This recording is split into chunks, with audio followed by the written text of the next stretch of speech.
민주주의를 걷다 3일부터 60까지 함께 걷는 민주원래길 한종수 지음 Walk for Democracy 자유문고 민주역사 올레모임 대표저자 한종수 서울에서 태어나 고려대학교 중어중문학과를 졸업하고 공기업과 사기업 등에서 근무하였다. 어릴 때부터 다양한 분야의 역사에 관심을 가지고 그 현장을 돌아다니며 책을 읽고 의미를 되새겨보는 작업을 해왔다. 이 책은 그 결과물인 셈이다. 지은 책으로는 첫 작품인 세상을 만든 여행자 2010과 대표작 강남의 탄생 2016을 비롯하여 2차 대전의 마이너리그, 서서울에 가면 우리는, 라면의 재발견,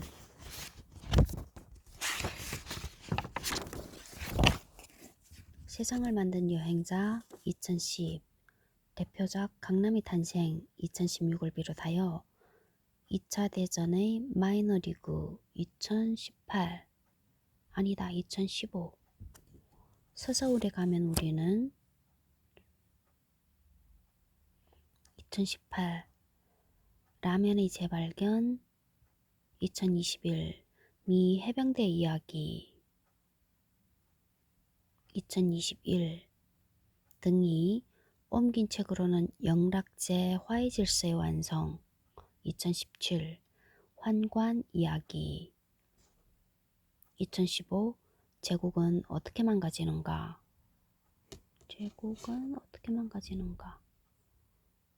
이건 몇 년도지? 절판본 등이 있다.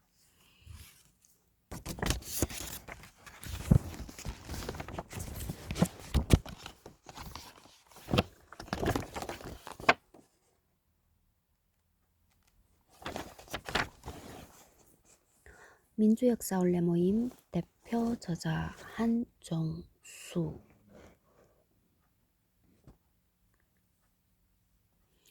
민주주의를 걷다 초판 1쇄 인쇄 2021년 9월 17일 초판 1쇄 발행 2021년 9월 29일 저자 한종수 편애니 김시열 편행곳 도서출판 자유문고 02832 서울시 성북구 동서문로 67-1 성신빌딩 3층 전화 02-2637-8988 팩스 02-2676-9759 ISBN 978-89-7030-156-3 03910 갑 23,800원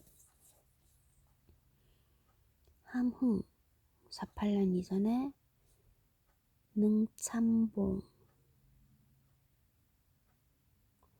태릉 24년 3월 14일 그 다음에 또 어디가 됐지? 서어릉인가? 서어릉도 같았고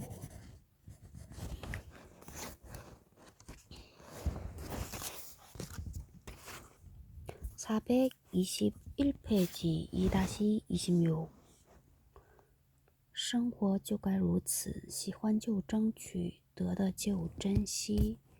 喜欢就争取 ，strive for what you like, cherish what you get。得到就珍惜 ，cherish what you get。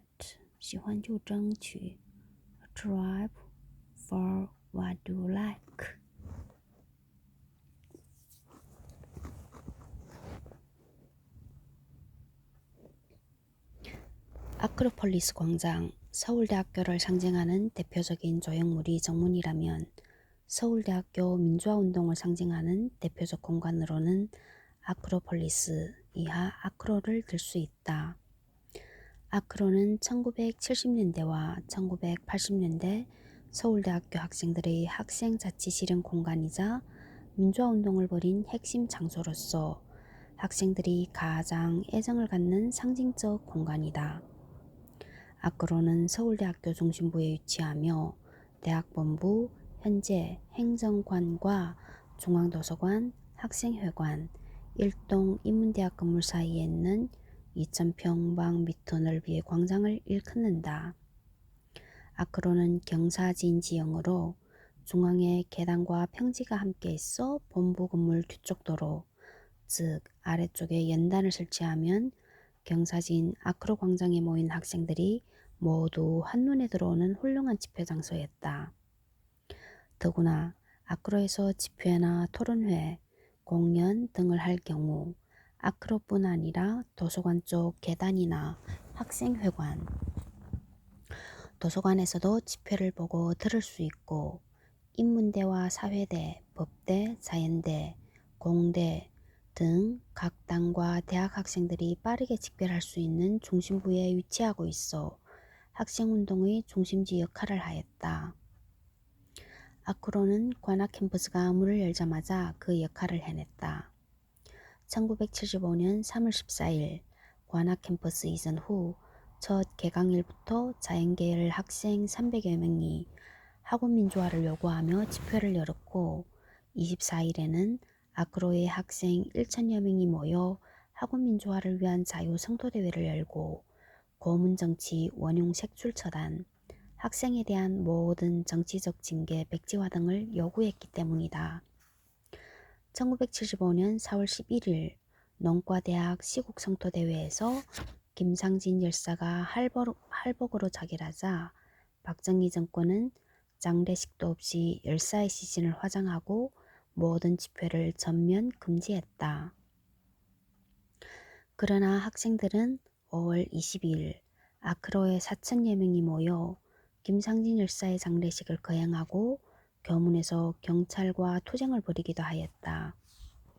이때 구속된 인물이 박원순 전 서울시장이다. 75년 박원순?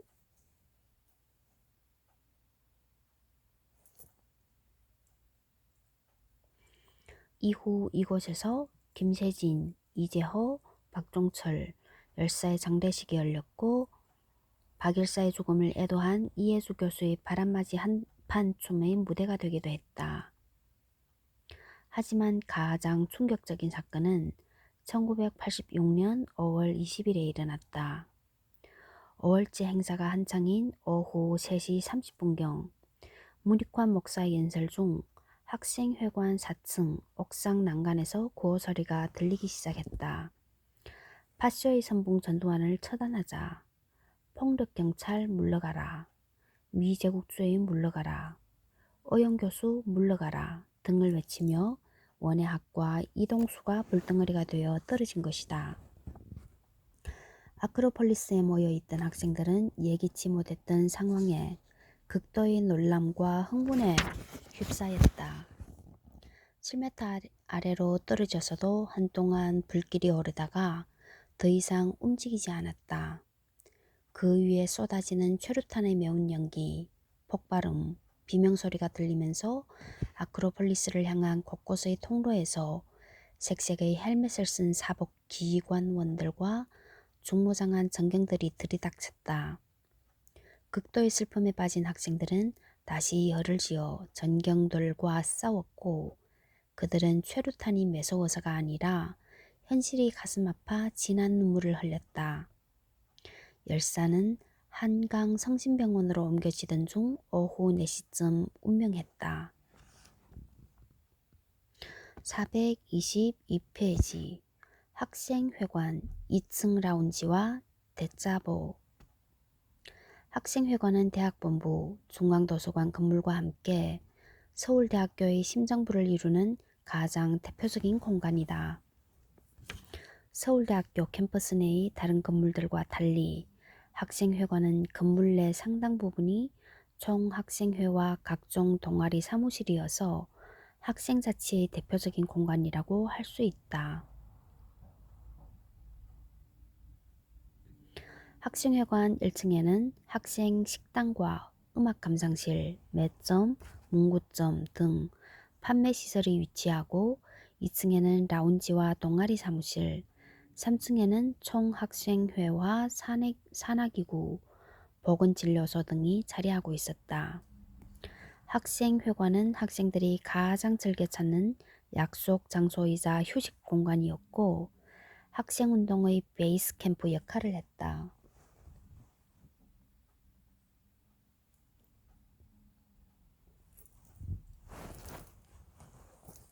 총학생회 사무실에서는 넓은 창문으로 아크로와 도서관 계단 쪽이 훤히 보이기에 아크로의 집회 상황, 학생과 대학본부의 움직임 등을 신속히 파악하여 대처하기가 용이했다. 이 공간은 항상 총학생회 집행부와 각 단과대학 학생의 간부들로 붐볐고 회의들이 끊임없이 이어졌다.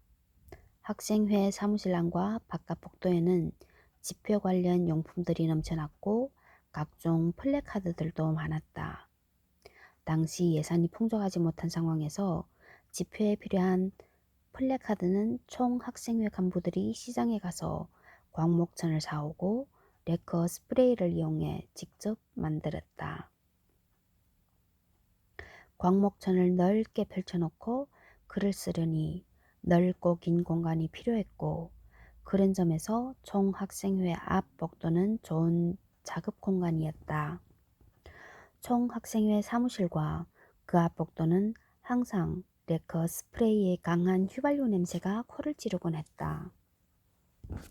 1987년 6월 항쟁 이전까지 학생회관의 2층 라운지는 민주화운동 과정에서 중요한 공간으로 이용되었다. 아크로가 주로 집회와 공연 장소로 많이 이용되었다면 라운지는 대부분 토론의 장소였다. 그런데 이곳에서 1987년 1월 20일 오후 1시 40분 학생 1,500여 명과 민주화실천가족운동협의회 회원 등이 함께한 박종철 열사의 추모식이 거행되었다. 유명한 추모시 우리는 너를 빼앗길 수 없다가 처음으로 낭독된 장소이기도 하다. 1980년대 초반 경찰 병력이 학내에서 물러나자 학내 곳곳에는 대자보가 붙기 시작했다. 그 가운데 학생들이 가장 많이 찾는 학생회관 1층 벽면은 대자보를 붙이기에 최적의 장소였다. 초기에는 총학생회 부활과 학내 민주화에 대한 주장을 담은 대자보가 붙었고 점차 광주항쟁의 진실을 알리기 위한 내용과 사진들이 줄을 이뤘다. 이후에는 학생운동의 방향과 방법을 둘러싸고 서로의 주장을 알리기 위한 수단으로 대자보가 많이 이용되었다. 당시는 각 진영마다 깊이 있는 학습을 진행하고 주장을 체계화하던 시기였기에 대자보는 단순히 대중을 선동하는 차원을 넘어 치밀하고 논리적으로 역사적인 고찰과 학문적인 논쟁까지 담아내고 있었다. 학생들은 대자보를 통해 우리 사회가 나아갈 방향과 방법론에 대해 고민하고 정리할 수 있었다. 대자보는 초기에 전지 한 장에 핵심적인 주장과 구호를 담았으나 점차 길이가 길어져 3장에서 6장까지 늘어나곤 했다. 1987년 6월 항쟁을 앞두고는 NL과 PD 진영의 주장과 공방을 담은 대자보 논쟁이 벌어져 이를 이해하려는 학생들로 학생회관 앞은 장사진을 이루기도 했고 많은 학생들은 대자보 내용을 노트에 옮겨 적느라 수십 분간 자리를 지키기도 하였다. 현재 학생회장실에는 조영래와 박종철 두 자랑스러운 선배의 사진이 걸려있다. 425페이지 중앙도서관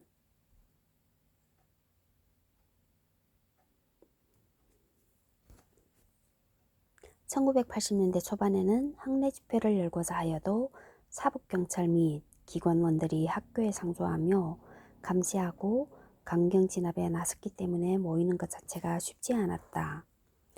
이에 학생들은 시위 주동자에 대한 체포를 막고 성명서를 낭독하기 위한 시간을 벌기 위해 쉽게 접근하기 어려운 장소와 잡기 어려운 시위 방법들을 찾아 나섰다. 그래서 나타난 시위 방법이 건물 옥상이나 난간을 이용하는 방식이었고, 특히 아크로 위쪽에 위치하는 도서관은 학생들이 공부하는 공간이기에 경찰이 상조하지 않았으므로 고공시위를 벌이기에는 최적의 장소였다. 1981년 5월 27일, 8일,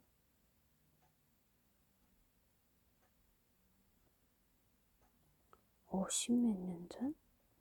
아크로에서 열릴 예정이던 광주 민주화 항쟁 희생자 위령제를 경찰이 봉쇄하자 1천여 명이 침묵 시위를 벌였고, 오후 3시 20분쯤 김태훈 열사, 경제학과 7, 8학번이 도서관 6층 창문을 열고 전두환은 물러가라는 구호를 3번 외치고 아래로 투신해 사망했다. 1983년 11월 8일에는 황정하 열사, 도시공학과 80학번이 전두환 정권의 폭력성과 미국 레이건 대통령의 방한을 규탄하는 시위를 주도하기 위해 도서관 6층에서 창문을 통해 밧줄을 타고 5층 난간으로 내려오던 도중 경찰에 쫓겨 15m 아래로 떨어져 숨지기도 하였다. 김태훈 열사의 투신 이후 대학 당국이 도서관 창문을 쇠창살로 굳게 막았음에도 민주주의를 향한 서울대학교 학생들의 열기를 꺾을 수는 없었고, 1981년부터 1983년까지 모두 8차례에 걸쳐 도서관 3층과 4층, 5층, 6층 난간에 매달려 목숨을 건 투쟁을 계속하였다.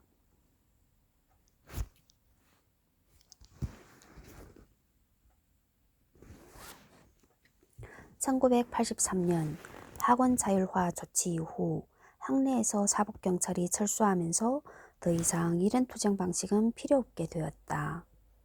그러나 1984년 이후에도 경찰력은 지속적으로 학내에 진입하여 강경 진압에 나섰고, 대학 당국은 정권의 눈치를 보며 학생운동을 방해하고 탄압했다. 이에 맞서 학생들은 아크로 집회를 마친 뒤 혹은 아크로 집회가 봉쇄되었을 때 중앙도서관에서 농성하는 투쟁 방식을 택하였다. 1984년 4월 10일 대학 당국에 학원 자율화를 요구하는 16개 항의 요구사항을 제시하며 학생 1천여 명이 이틀간 도서관 철야 농성을 벌였다. 이후에도 도서관 농성은 학생들의 학내 민주화와 사회 민주화를 위한 주요한 투쟁 방식으로 이용되었다. 426페이지 서울대 교장각 서울대학교 교장각 한국학연구원의 역사적 기원은 조선 후기의 왕립 학술기관이던 교장각으로 거슬러 올라간다. 교장각 궤장거의 궤자는 천체 28수, 텐티 28슈가 중의 하나로 문장을 주관하는 별자리의 이름이다. 고대 중국에서 제왕의 글을 교장, 궤장이라 불렀기에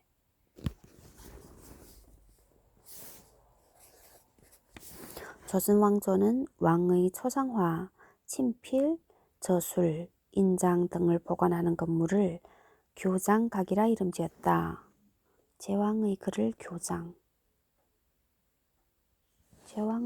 교장각인데 교장각이라 한다.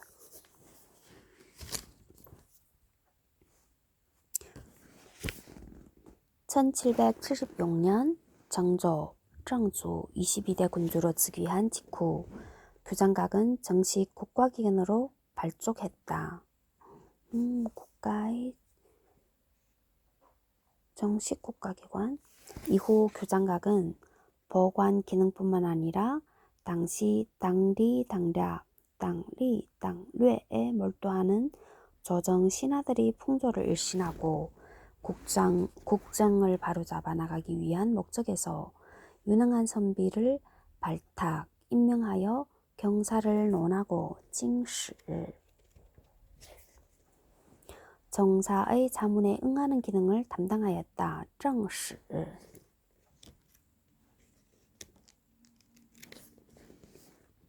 하지만 정조가 승하한 후 규장각은 그 전의 보관 기능으로 돌아갔고 국권을 잃은 후에는 14만 건에 달하는 자료가 경성 제국대학의 손으로 넘어갔다.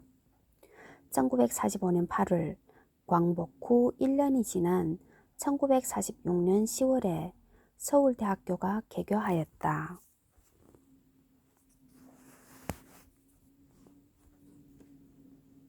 그 과정에서 구 경성제국대학이 보관해온 규장각 도서도 규모나 보관 장소의 변경 없이 소관처만 서울대학교 부속도서관으로 바뀌었다. 1975년 서울대학교가 관악 캠퍼스로 이전하면서 서울대학교 부속도서관이 확대 개편되어 명칭이 서울대학교 도서관으로 바뀌었고 1975년부터는 소장도서의 마이크로 필름화 작업을 시작하였으며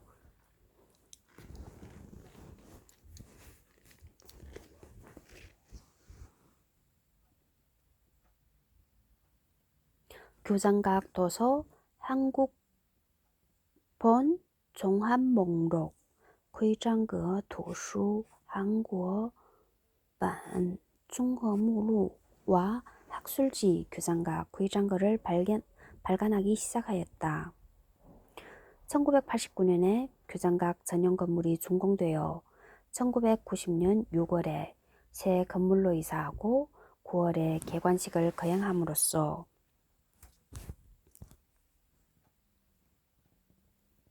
교장각이 중앙도서관에서 독립하여 독자적으로 발전할 터전이 마련되었다. 즉, 독립기관으로 기구가 정해지면서 사서와 상근연구직 학예연구사가 임용되어 자체적인 연구 기능을 갖추게 되었다. 사업비가 크게 늘어남에 따라 소장도서의 보급과 보존 사업을 대폭 확대할 수 있게 되었고 다수의 전문가를 동원하여 개별 도서에 대한 해제 사업을 추진할 수 있었다. 컴퓨터와 인터넷의 대중화에 따라 교장각도 전산화 사업을 추진하였다. 교장각의 제1차 전산화 대상은 당연히 소장도서의 목록이었다. 1997년 5월에 소장도서 목록의 전산화를 완료하였고 10월에는 데이터베이스를 완성하였다. 그해 11월에는 전산망 LAN 공사가 이루어졌고 자체 전산실을 운영하기 시작하였다. 2000년부터 교장각은 국사편찬위원회, 한국정신문화연구원, 현 한국학중앙연구원, 민족문화추진회, 현 한국고전번역원과 더불어 정보통신부가 한국전산원에 의뢰하여 추진하는 한국역사 정보통합 시스템 구축 사업에 참여하였다.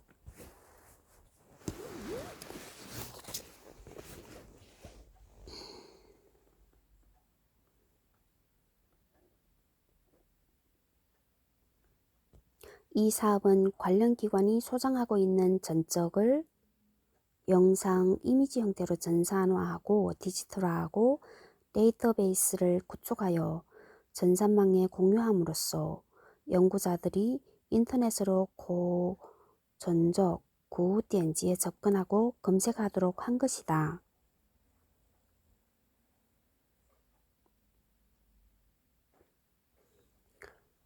교장각의 사업이 대폭 확대되고 인원이 증가함에 따라 기존 건물에서 업무를 수행하기가 어려워졌다.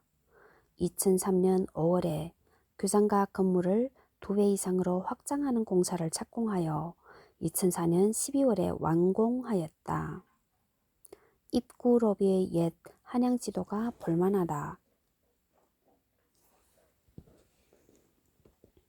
428페이지 서울대 정문. 서울대의 가장 상징적인 조형물은 역시 독특한 모습의 정문이라 할 수 있다. 신림동이나 봉천동에서 오다 멀리서도 보이는 정문의 조형물을 보면 서울대학교에 이르렀음을 알게 된다. 정문은 오늘날 서울대학교를 찾는 일반 시민이나 중고등 학생들에게 가장 인기 있는 포토존이자 졸업생들이 마지막 기념사진을 남기는 공간이다. 국립서울대학교의 머리 글자인 구, 기역, 립, 서, 시옷 국립서울대학교 디귿. 형상을 본떠 만든 정문은 전체적으로 열쇠의 모습을 하고 있어 서울대학교 교훈인 진리는 나의 빛, 라틴어 원문은 진리를 찾기 위한 열쇠를 상징한다고 알려져 있다. 정문의 모습은 이젠 익숙해져 누구나 서울대학교의 상징으로 자연스럽게 받아들이지만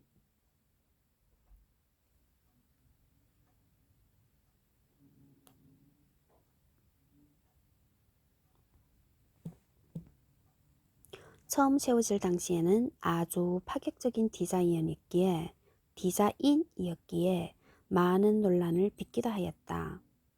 하지만 1970년대와 80년대 정문의 의미는 학생들이 독재 정권에 맞서 온몸으로 한가하던 장소로 단순히 대학의 출입구나 미적 조형물 이상의 의미를 지닌다. 당시 학생들은 정문을 사이에 두고 최루탄을 쏘며 진압하는 경찰과 대치하며 독재 타도 민주쟁취의 구호를 외치고 돌과 화염병을 던지며 물리적으로 충돌하던 장소였기에 정문은 민주화 투쟁의 최전선이었다. 당시 서울대학교 정문 앞의 일상적인 풍경은 학생들과 경찰의 대치, 투석전, 최루탄과 지랄탄의 매캐한 연기, 시위 도중 다친 학생들이 부축을 받고 학내 보건소로 바삐 후송되는 모습들로 이루어져 있었다.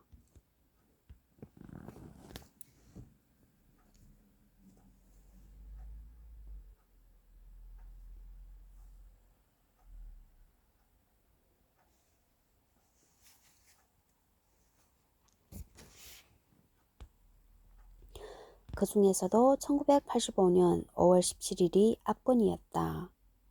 이날 전국의 모든 대학이 학살 원용 처단의 깃발을 들고 나섰다. 서울대생 1만여 명은 5월제의 마지막인 대동제를 마치고 교문을 나서 광화문에 합류하려 했다. 당연히 경찰은 많은 병력을 동원하여 가로막았고 학생들은 밤 10시가 넘도록 6시간 동안이나 지칠 줄 모르고 싸웠다.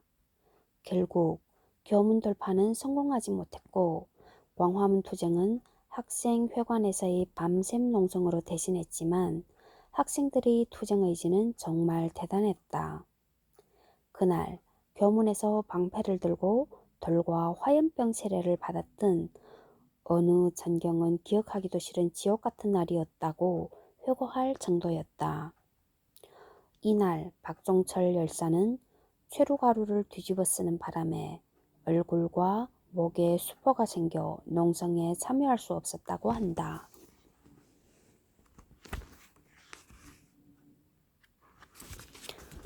(429페이지) 서울대 정문 그림.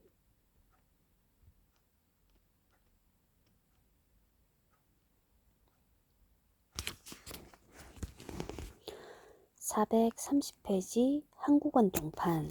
1991년 9월 17일 밤 서울대학교 학생들이 당시 신림이동 파출소를 표적으로 기습 시위를 시작했다. 갑작스러운 시위에 미처 대비를 못하고 있다가 당황한 경찰은 실탄과 공포탄을 쏘며 맞섰다.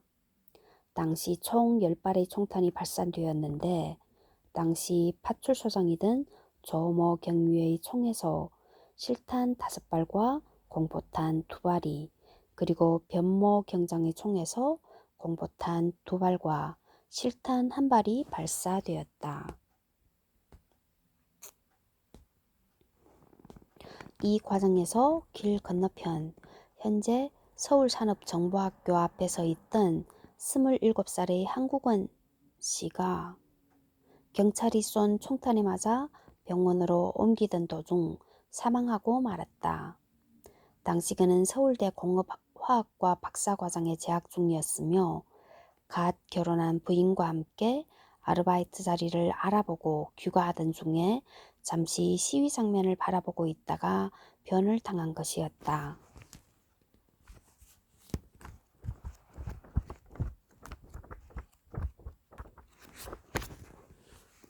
1980년 광주 이후 경찰이 시위대를 향한 실탄 발사는 이날이 처음이었다. 그 이전에도 격렬한 시위는 자주 있었고 사과탄, 지랄탄이 대량으로 사용되고 백골단 등 정권의 사냥개들이 시위 현장을 진압하기 위해 날뛰었지만 시위대를 향해 실탄을 발산하는 일은 없었다.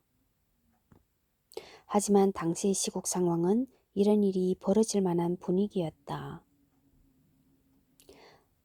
앞서 다루었지만 같은 해 4월 시위 중이던 명지대생 강경대 열사가 소위 백골단의 집단 구타로 숨졌고 5월에는 서울구치소에 수감 중이던 한진중공업 박창수 노조위원장이 안양병원 앞마당에서 숨진 채 발견되었으며 6월에는 김귀정 열사가 역시 경찰의 시위 진압 과정에서 목숨을 잃었다.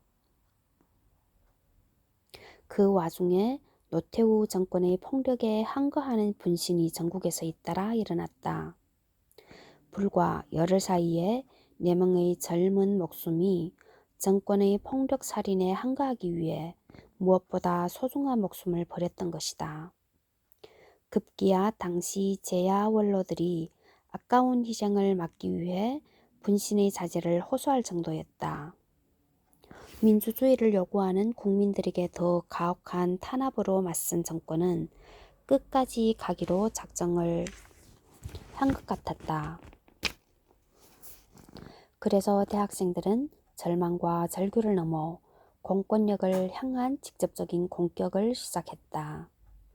한국원 씨의 비극에는 이런 시대적, 사회적 원인이 있었다.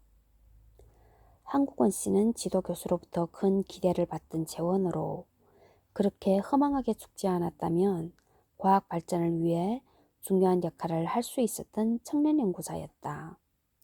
그러나 끝내 꽃봉오리를 피워오지도 못한 채 고향인 전남 구례에 묻히게 되었다. 부도덕한 정권의 강압적인 공안 통치는 이렇게 시위 현장에서 한 발 물러서 있던 과학도의 미래마저 앗아가 버렸다.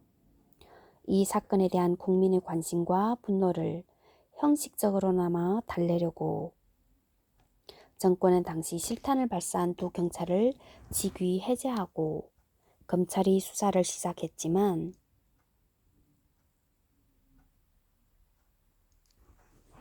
둘은 재판부의 공식 판결이 나기도 전인 92년 1월 다시 복직했고 2달 후 재판부는 기소유예 처분으로 복직을 축하해 주었다. 경찰은 당시 상황에서 총기 사용이 불가피했고 고의성이 없었던 점 등을 고려해서 형사처벌을 하지 않고 마무리했다고 발표했다.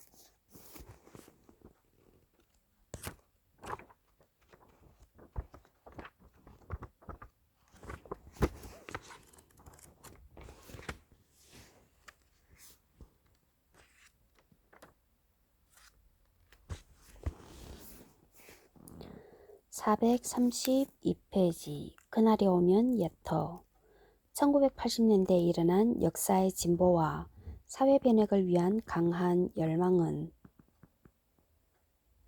활발한 출판 문화운동의 고향으로 이어졌다. 인류 역사의 진보를 위한 수많은 실천적 경험과 이론적 축적을 번역하고 정리하였으며 자연스럽게 많은 인문사회 과학 출판사들이 탄생했다. 또한 이런 책들을 유통할 수 있는 인문사회과학 전문 서점들도 등장하였다. 그날이 오면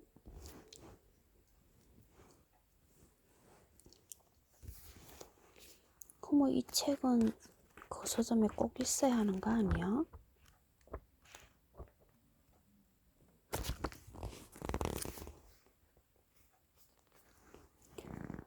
이들 서점은 책뿐만 아니라 다양한 형태의 선전물, 민중가요 음반 등의 유통경로 역할도 맡았다. 이 서점들은 더 나아가 사회 변혁을 위한 투쟁의 이론적 토대를 제공하고 일상적 생활 영역에서부터 투쟁의 후방 보급 기지에 이르는 운동권의 사랑방 기능까지 함께하는 공간이 되었다. 처음부터 당신을 사랑해야 한다는 것을 압니다. I know I've loved you from the start. I know I have to love you from the start. 처음부터 당신을 사랑해야 한다는 것을 압니다.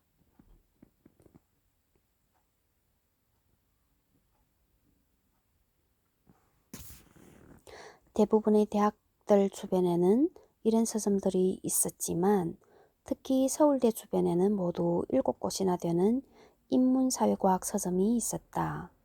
그중 늦게 나타났지만 지금까지 존재하는 서점은 그날이 오면이다.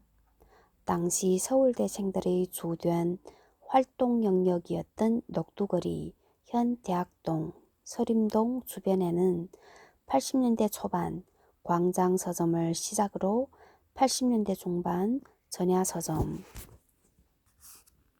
열린 글방이 문을 열었고 1988년 초에는 그날이 오면이 설립되었다.